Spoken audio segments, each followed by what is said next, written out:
Вы смотрите «Вести Тимана-Сосногорск». В студии Влада Гришаева. Здравствуйте.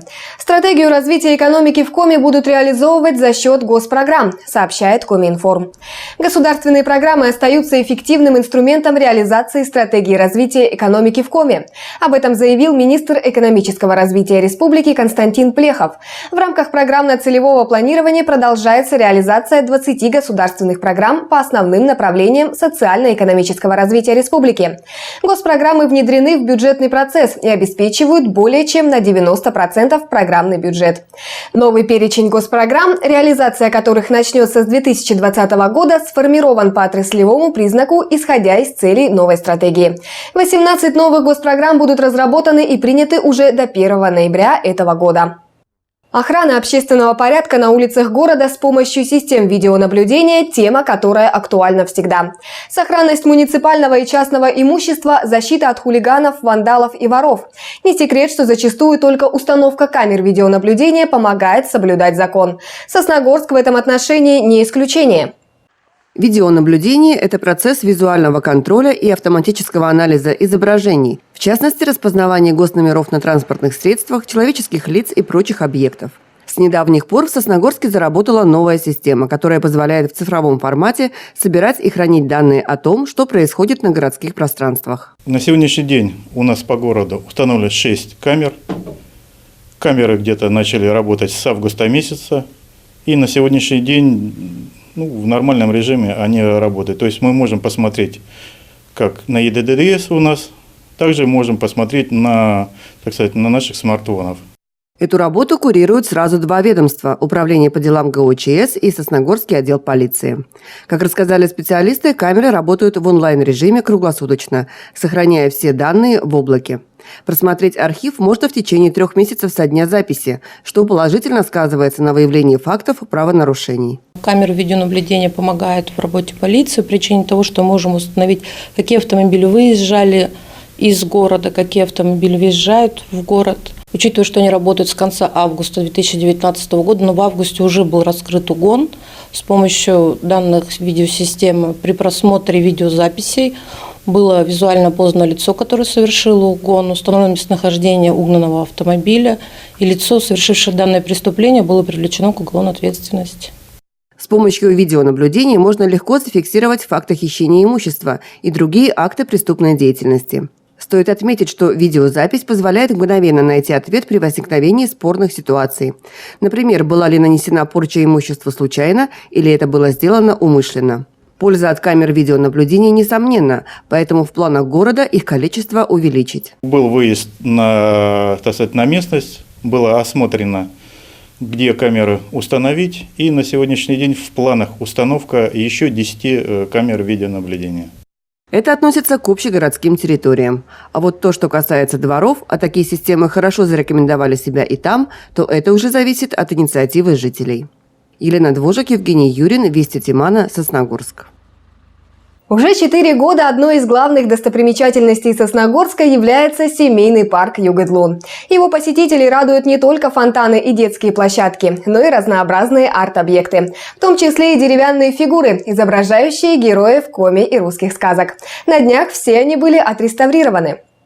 Как рассказали в подрядной организации, работы проводились в 3 этапа. Сначала фигуры были обработаны реагентом для удаления грибка. Затем поверхность скульптур отшлифовали, удалив все потемневшие участки. В завершении дракон Гундыр, Пера-богатырь и другие сказочные герои были покрыты 2 слоями лака. Стоит отметить, что подобные работы проводились впервые с открытия семейного парка Югыдлун.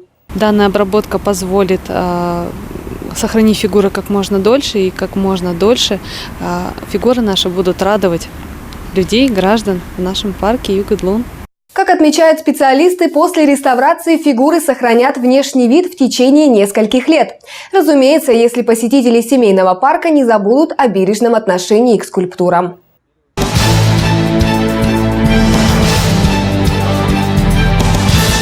Решить жилищный вопрос с помощью социальной выплаты вполне возможно. Об этом говорили во время проведения прямой линии в общественной приемной главы Республики Коми по Сосногорскому району.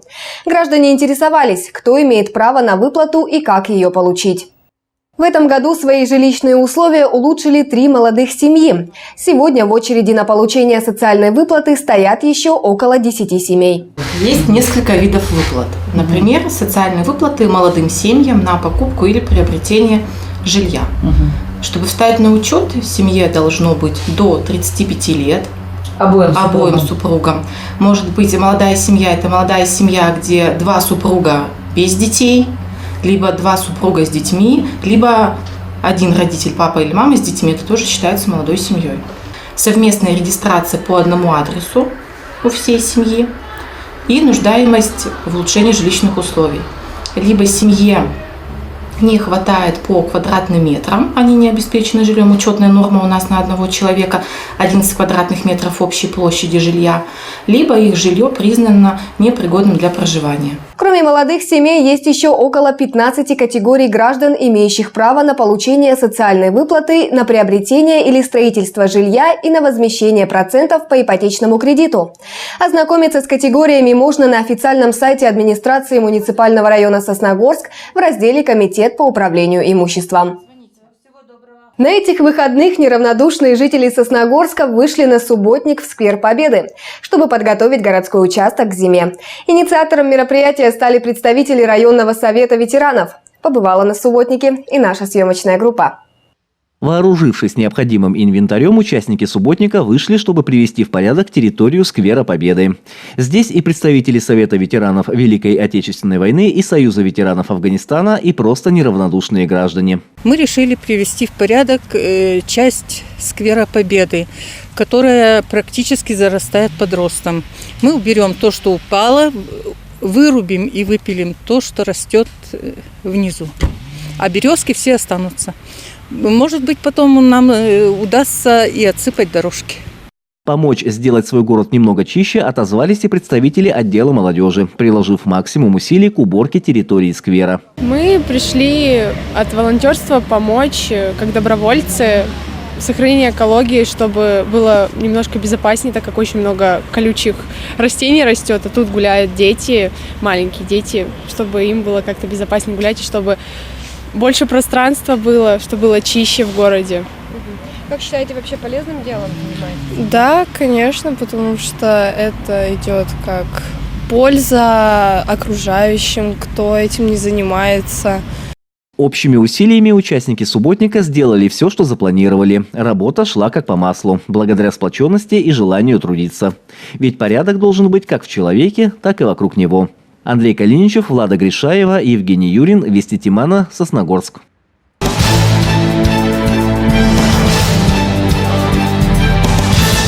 На прошедших выходных в спорткомплексе «Метеор» завершилось открытое первенство Сосногорска по мини-футболу. Соревнования прошли сразу в 3 возрастных категориях. Юноши 2-11 годов рождения из Сосногорска, Ухты, Сыктывкара и Вуктыла сражались за победу, защищая честь своих городов. По итогам соревнований у сосногорских футболистов в копилке 3 призовых места. Юноши 2007 года рождения завоевали золото. У спортсменов, выступавших в категории 2010 год, серебро. Бронза у юношей 2002 года рождения. Теперь о погоде. На неделю регион будет находиться под влиянием холодной части обширного циклона. Прогнозируются осадки в первой половине недели преимущественно в виде дождя, во второй в виде снега. Температурный фон будет понижаться. Если до 15 октября значения температуры воздуха в ночные часы будут оставаться выше 0 градусов, а днем повышаться до 3-8, то уже после преобладающая ночная температура ожидается в пределах -4 +1 градуса, дневная -1 +4. В завершении выпуска информация для всех неравнодушных горожан. 19 октября в Доме культуры «Горизонт» состоится благотворительный концерт «Дети детям». Все денежные средства, собранные в рамках мероприятия, будут направлены на лечение юных сосногорцев Кирилла Жеренкова и Гоши Москалева. Напомню, концерт состоится 19 октября, начало в 15 часов. А я на этом с вами прощаюсь. Всего доброго и до свидания.